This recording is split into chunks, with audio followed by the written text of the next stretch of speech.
Good afternoon, everyone. So I am going to share work that we've been doing in Ghana, um, but a little bit of a context before we talk about that. So Ghana has been investing in breastfeeding and trying to address issues around early initiation, exclusive breastfeeding, and actually we were doing well. By 2008, we had reached about 62% exclusive breastfeeding rate. However, since then, we haven't been able to go further up. In fact, we've been going down. So, trying to understand that, one of the things that we had done was to uh, carry out the pre-testing of a new initiative that is the Becoming Breastfeeding Friendly initiative, which gives us tools to be able to assess the policies that we are implementing, the kind of programs that we are implementing. So there are different aspects to it, but the images here, we've done this twice, and this has been done in other countries, but we've done this twice. And one of the things we see is that there are some aspects of the breastfeeding programming and the capacity to scale up that is doing well. Some aspects are also not doing so well. And that gives us an idea of where to invest more effort in. I show this here just to let us know that there's a certain context within which the work that we are doing fits into this. Then, currently, we are, with support from the Family Last and Rosenquist Foundation, carrying out a new initiative that builds on what we have done. It's called the Breastfeeding for Life project. One aspect of that is to help government make better decisions about the kind of interventions that we are making. And so what we are doing, the new project that we are doing, is really trying to understand how do you make decisions based on evidence. And we do know that there are all kinds of evidence that is existing that can be used. However, not only in breastfeeding, in several other fields, we know that a lot of the work that we publish usually are either behind paywalls, or we publish p-values that decision makers may not necessarily even understand, or they may not have the time to be able to read our long papers. So even finding those papers can be a challenge, and that's the basis for the work that we are doing. So this is background that Kai has already shared in terms of what a breastfeeding situation is. But I just want to highlight the fact that it is important to recognize that not every country can be able to access the best information that is out there for decision making. So the best practice intervention study is seeking to create a living database of existing research evidence. And in doing this, it aims to be able to make it easier for those who are making decisions at country level to be able to find the cutting edge research and be able to see how they fit within the context in which they are working, and it would limit the burden of having to find these papers, and if they are paid papers and you cannot afford it, this would create an open system that you'll be able to access them. So what we are doing is to look for evidence around interventions that promote, protect, and support breastfeeding. And we are using a scoping review approach. And what we did was to create a search strategy that helped us to be able to identify any kind of research that is looking at addressing how do you improve, protect, support breastfeeding at a country level.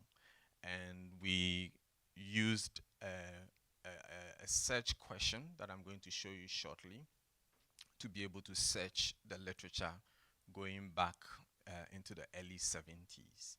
And we searched quite a number of databases, as has been listed on the page, but we limited ourselves to English language studies. So here's the question: across all societal targets, and we didn't want to limit ourselves to only studies that focus on mothers or on children, because we know that the challenges of breastfeeding are not only at the personal level, it's also at the community level, at the policy level. So we look at it at all societal levels. And the question we are asking is, what interventions or exposures have been successfully implemented to promote, protect, and support breastfeeding during the first 24 months of life? And we are looking at it across all countries wherever studies have been done. So this is the inclusion criteria for the search that we did. We included studies that focused on humans, studies at all the levels that I have explained, and then studies published since 1970. We excluded non-human studies. So if studies have been done to show that you can improve milk production, but it's not in humans, that would not be included. So the primary outcomes were actually quite a range, but I've shown it here. So obviously the ones that have been indicated in the global targets that were mentioned: exclusive breastfeeding, early initiation, but also we're looking at secondary outcomes around institutions, around programs, how programs work, looking at it at policy level as well. Okay. And then when we identified these papers, we then used a criteria to be able to classify them, so that when we eventually create the database, it will be easy to be able to search them and identify the ones that are of interest to the user. So we look at it in terms of the woman's journey. At which stage in her life is this intervention? But we also look at it in terms of the ecosystem. Which place do you find that woman? Is it at the community level, in a health setting, in the space of education, in employment? All these are places that you can reach out to those who are breastfeeding or those who are providing breastfeeding programs. We also looked at the kinds of activities that we are using to intervene. So it may be an educational intervention, it may be providing resources so that they are successful in breastfeeding. And then also looks at the intervention types as listed here. Counseling is one of the commonest ones, but there are other interventions that are implemented. I think my favorite of all of these, when I look at them, is when there's one intervention that uses music to improve production of breast milk. I think that's my favorite one of that. Okay. And then beyond finding the papers, now whoever is making decisions has to decide, how am I going to use this intervention? If I find that this intervention is useful, how am I going to use it within my context? And they need more information beyond whether the intervention is successful or otherwise. And so they need implementation kind of information. So that's the next level of classification that we are going to do, that we are working on currently, to be able to finalize what those implementation considerations are. But some of those issues, including the clarity of the outcomes, the theory of change behind the intervention, and they are presented differently in different papers. So it is important to think about that as well. So here on, I'm going to share with you some of the findings from what we have done so far. So at the initial search, and I said this is coming from the 70s, we identified over 61, almost 62,000 papers. And we then searched through first to see how many duplicates, remove them. Eventually, we came up to around 1,400 papers that met the inclusion criteria that I talked about. So we've excluded a lot from it. Mind you, these exclusions also include those that are in other languages. So there might be a lot more that if we were looking at the languages, we would get. But just in terms of the kinds of papers that we identified, we see that most of those papers are actually not in developing countries. So we see many of them coming from the US, from UK. We find quite a bit also from Latin America. Actually, this morning I went and looked, and we checked, and we see that only 78 of them are from sub-Saharan Africa. The studies were not all experiments, because there are some interventions that do not lend themselves to experimental designs. So about a third were RCTs, another 15% were quasi-experiments, and then there were some that were designed as cross-sectional studies to look at what is happening, and then you can try and identify what the intervention is in that. And then the period of the studies, many of them are actually more current studies, so more than 50% were published in the last 6 to 7 years. Now, the types of interventions that we identified in this. So, breastfeeding promotion interventions, those related to counseling, BFHI, they pile up at the top. And then things like breast milk banking, which is not in many countries, especially in sub-Saharan Africa. Those don't come up a lot in the papers that we have seen. And then issues around male involvement legislation. So there's not quite a lot of studies around those, but the ones that pile up at the top, those are the ones that you see most often. And then when you look at the woman's journey, at which stage in her life is the intervention being introduced? So you see many of them around early initiation, the first 6 months of life. That's where you see most of the interventions. By the way, these do not add up to the total, because there are studies that you see them have interventions at multiple levels. And then you also see some around pregnancy and then during birth. And so I've just given, indicative examples of some of the papers that are just their titles to show you where they are coming from. So the one with the blue, that paper actually has multiple stages of the mother, both pregnancy and birth. And then in terms of the ecosystem, we find that many of the studies are actually, or the interventions are being done in the health system. So the health system really is a big driver for action when it comes to breastfeeding. But also at the community level, you see quite some number there.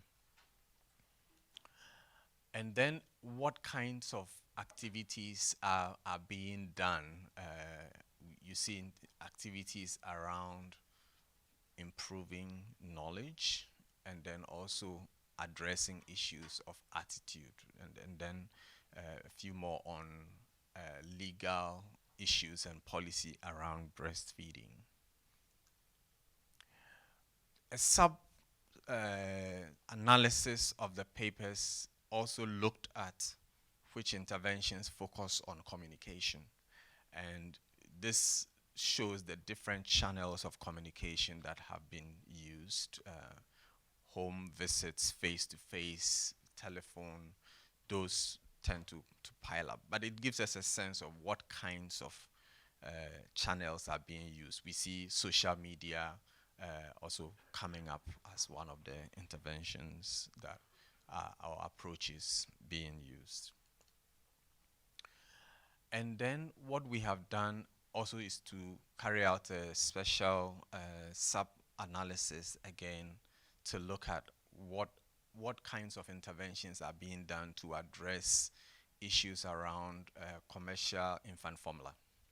And we are just rounding up that, but we eventually screened all our papers, and we find that there are actually 6 of them that we can extract data from. So we initially found 14 full text that we will look through, but as at today, we found that we can move forward with 6 of those papers that tell us about interventions to address commercial infant formula.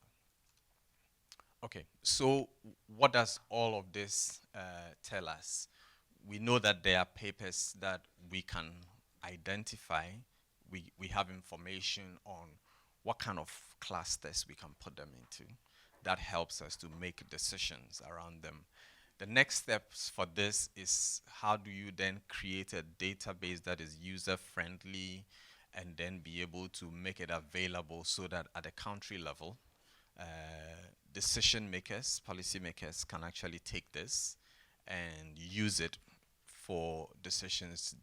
They don't have to now go and search through the entire literature to find what they need from it, but will be able to have access to this living database. And it will be living if we continue to, as new papers come up, we take them, find them, and then add them to this database. So that's also part of the next steps that are going to happen. Then there's an aspect of the work that is also going to look at the ethics of that. A colleague of mine is working on that as well. So basically, that is the work that we have been doing regarding this, and I'll be happy to share any answers to any questions that you may have on this. Thank you.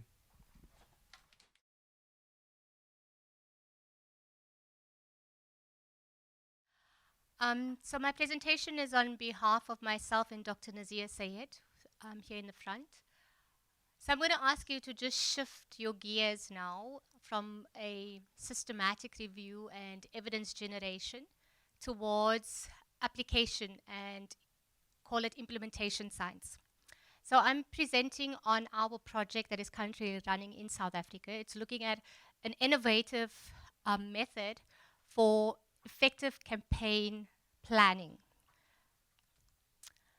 As Kai has already alluded to, we have long-standing evidence about the benefits of breastfeeding.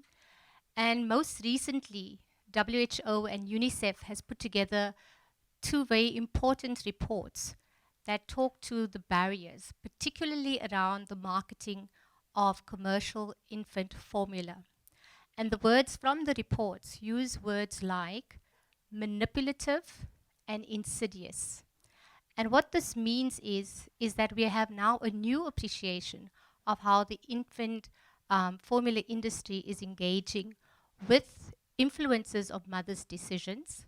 We have a new appreciation of how these mechanisms are reaching mothers, and we are beginning to understand how these messages and channels that the infant formula companies are using are undermining breastfeeding. So in the context of South Africa, if we are not going to have concerted efforts to build a pro-breastfeeding environment, we are not going to be able to meet our UN targets. We are not going to be able to reap the benefits, both at a personal level, at a societal level, and at a global level. And in order to do that, we need to be able to effectively counteract what the commercial infant formula companies are doing. So our research project is really about looking at a novel, meaning new. It's a new way of thinking about it, it's a new way of applying it. We are looking at innovative approaches. This is not a pre-designed. We are moving with the evidence that we are generating from our data. And we are also contextualizing. I think somebody raised the issue about what if this research is not being able to apply to the African context or to the South African context? It means that we'll be able to contextualize that evidence. And then everything we're doing is in line with the WHO strategic objectives, and it's in line with South Africa's efforts to strengthen and monitor our own regulations. So this is a legal framework that actually controls the marketing of infant formula in South Africa. So this just gives you a little bit of a context of how this project is operating. The project itself is seated in the University of the Western Cape in the Center of Excellence for Food Security. And the center is a national resource. So it is funded by national government. So what the center generates then becomes opportunity to take up in the national agenda. It is driven by a coalition of like-minded organizations. So these organizations were already working in the context of maternal and child health, and the project builds on that energy. So it is not a new project that we are just starting from scratch. South Africa has been working towards realizing an increase in breastfeeding, and particularly around the child health agenda. Why? Because we have a broader problem of, let's call it, non-communicable diseases, obesity amongst children, and one of those strategies is about improving breastfeeding.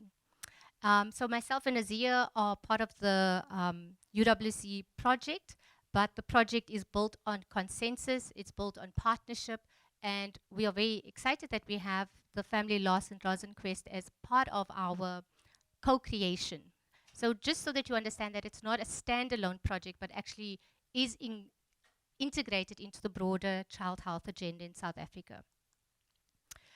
Now, the innovation is really that this comes from a process that has been tested previously, and it is a process that has been running in Ghana. And the process is outlined, if I can just point here. So the process is outlined in these 3 or 4 phases of the project. We are currently in the transparency phase. And if you think about that, I want to just draw your attention, for those of us that work in programming, we are quite used to the idea of assess, that's generating your evidence, making sense of your evidence during the analysis phase, and then building your actions, and then finally advocating for your actions. We are coming to the end of our transparency phase. We have just collected over the last 2 months our primary data that's going to inform our advocacy or our planning phase. And that's the systematic approach that allows us to use an evidence-informed decision-making process that tells us what are the actions we are going to take in the next phase. So just as a background, I think many people are not aware that South Africa's breastfeeding agenda is quite complicated, because we came from a 10-year period where our prevention of mother-to-child transmission of HIV program actually gave free formula. So we are very much a pro-formula kind of culture in South Africa.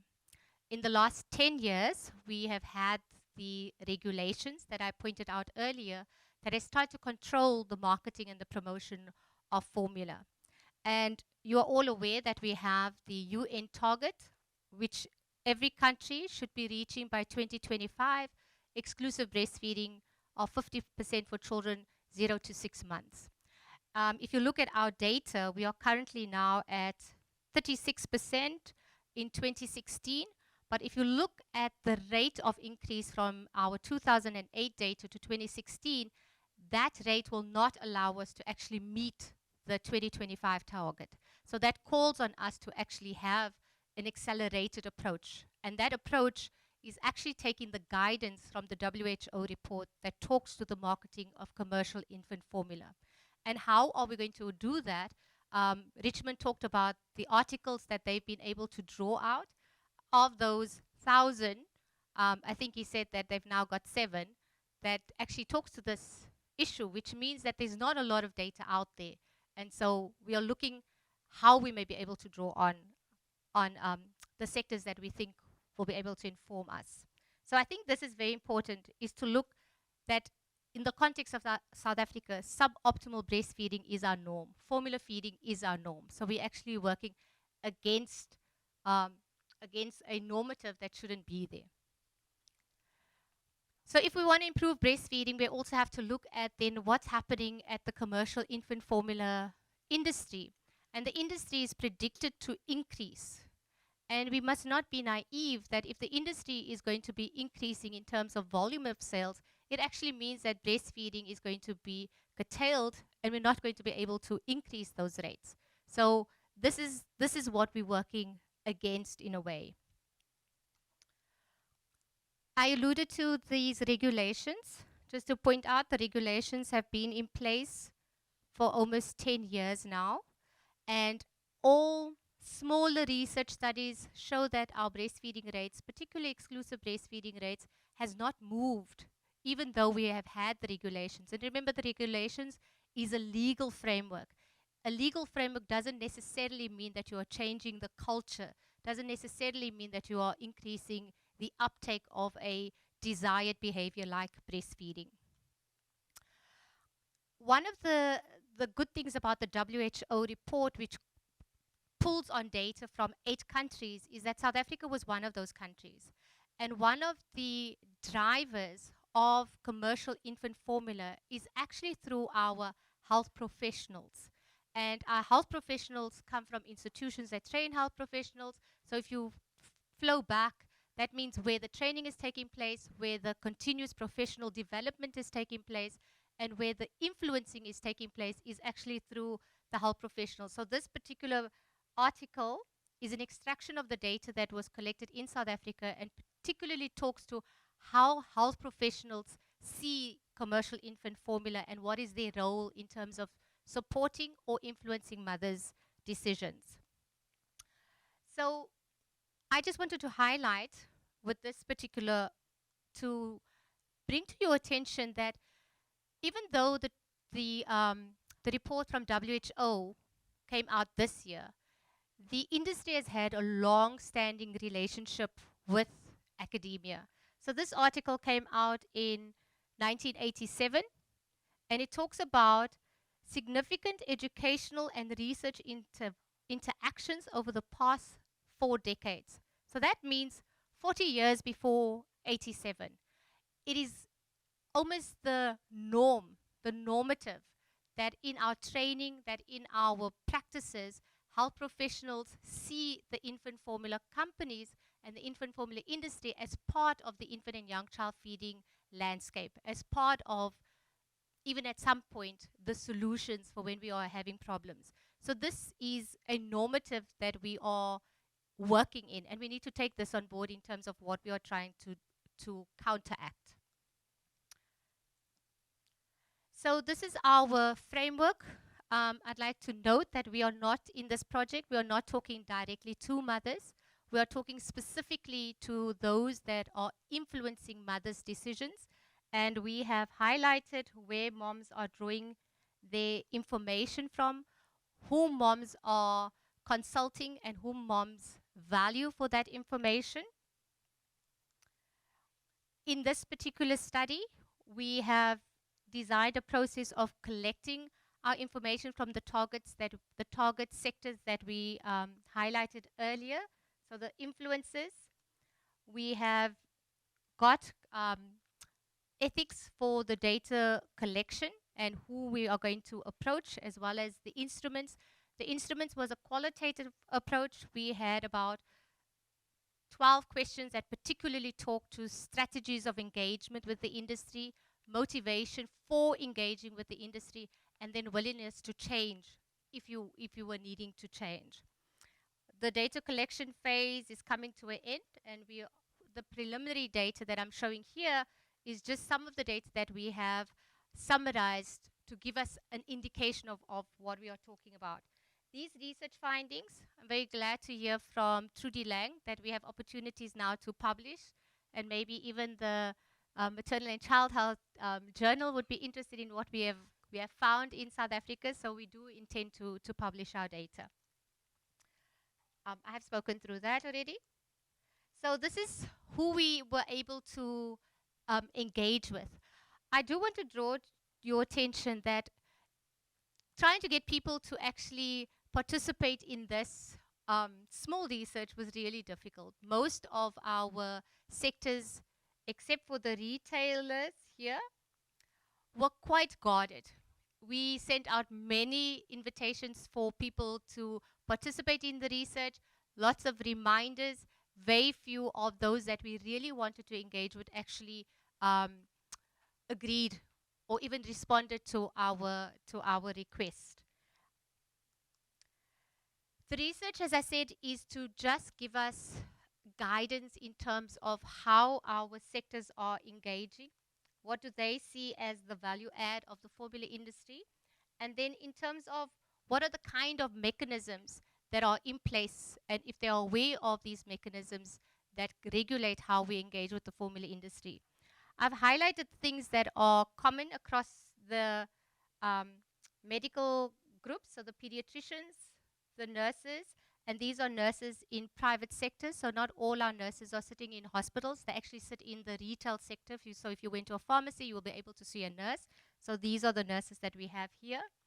We see that rep visits, there's a huge investment, what we called relational engagement. That means a person. So they're not engaging with the industry, they're engaging with a person with whom they have a relationship. Often that person is also a medical practitioner, could be a dietitian, a nurse, a pharmacist. And our target audience actually see them as part of the health system. They don't engage with them particularly as reps from an industry, but rather people who are coming with a set of skills, knowledge, or information.